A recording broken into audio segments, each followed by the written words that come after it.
Hello friends, வணக்கம் and welcome back to critics mon. இன்னைக்கு நம்ம எந்த மூவியோட ரிவ்யூ பார்க்க போறோம்னு கேட்டீங்கன்னா, பரமசிவன் ஃபாத்திமா 2025ல தமிழ்ல ரிலீஸ் ஆயிருக்க fantasy horror thriller drama movie. Vimal, MS. Bhaskaran ஏகப்பட்ட பேர் நடிச்சிருக்காங்க. சிம்பிளான ஒன் லைன் ஸ்டோரி. என்னன்னு கேட்டீங்கன்னா, இறந்து போன ஹீரோ ஹீரோயின் ஆவியா ஊருக்குள்ள இருக்கக்கூடிய புது கல்யாண மாப்பிள்ளைங்க எல்லாரையுமே ரெவெஞ்ச் எடுக்குது.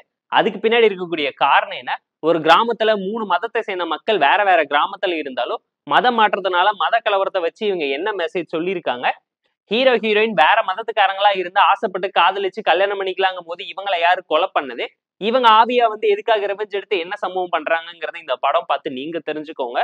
தமிழ் ஹாரர் த்ரில்லர் டிராமா தான். விமலுக்காக வேணா பாக்கலாங்கிற லெவலுக்கு மட்டும்தான் படம் இருந்துச்சு. லோ பட்ஜெட் மூவி தான். கவர்மெண்ட்டை எதிர்த்து மதத்தை எதிர்த்து இவங்க என்னதான் கான்ட்ரவர்ஷியலான டாபிக்ல போல்டான டைலாக்ஸை இன்ஃபுளுன்ஸ் பண்ணி பேசி இருந்தாலும் படத்துக்கு எந்த வகையிலுமே அது கை கொடுக்கலங்கிறது கண்டிப்பா இந்த படம் பார்க்கும்போது உங்களால தெரிஞ்சுக்க முடியும். நிறைய கருத்தை திணிக்கவும் நிறைய இடத்துல ட்ரை பண்ணியிருப்பாங்க. அது எல்லாமே ஓவர் டிராமட்டிக்காவும் ஆர்டிபிஷியலாவும் இருந்துச்சுங்கிறது இந்த படம் பார்க்கும்போது உங்களால ஃபீல் பண்ண முடியும். பெர்ஃபார்மன்ஸை பொறுத்த வரைக்கும் எல்லாருமே நீட்டான பெர்ஃபார்மன்ஸை டெடிகேட்டடா கொடுத்துருந்தாங்க. ஸ்டோரியை பொறுத்த வரைக்கும் நல்ல கண்டென்ட் உள்ள டிராமா. ஃபர்ஸ்ட் ஹாஃப் ஆவரேஜா இருந்துச்சு, செகண்ட் ஹாஃப் சுமாரா இருந்துச்சு.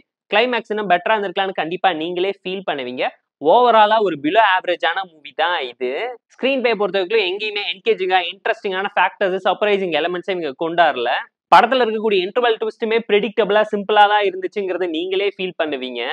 ஏன்னா 90sல நடக்கக்கூடிய கௌரவ கொலைக்கான டிராமாவை எடுத்து ஹாரர் த்ரில்லரா மாத்தி ரிவெஞ்ச் டெம்ப்ளேட்டுக்குள்ள கொண்டு போய் அரைச்சமாவே அரையும் குறையமா அரைச்சு வச்சதுனாலே படத்துல எந்த சீனுமே ப்ராப்பரா சிங்க் அவுட் ஆகலைங்க.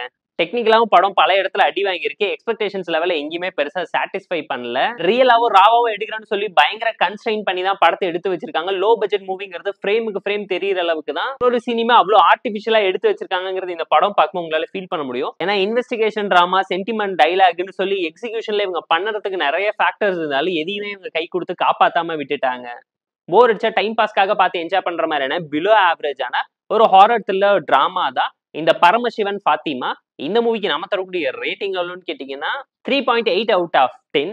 இந்த வீடியோ உங்களுக்கு பிடிச்சிருந்தா லைக் பண்ணி, கமெண்ட், ஷேர் பண்ணி, சப்ஸ்கிரைப் பண்ணி சப்போர்ட் பண்ணுங்க. இந்த வீடியோ பிடிக்கலாமா டிஸ்லைக் வச்சு கமெண்ட் பண்ணுங்க. நம்ம டெலிகிராம் லிங்க் டிஸ்கிரிப்ஷன்ல இருக்கு, ஜாயின் பண்ணிக்கோங்க. இன்னும் அப்டேட்ஸ் உங்களுக்கு வந்துடும். Tata bye, see you and love you all.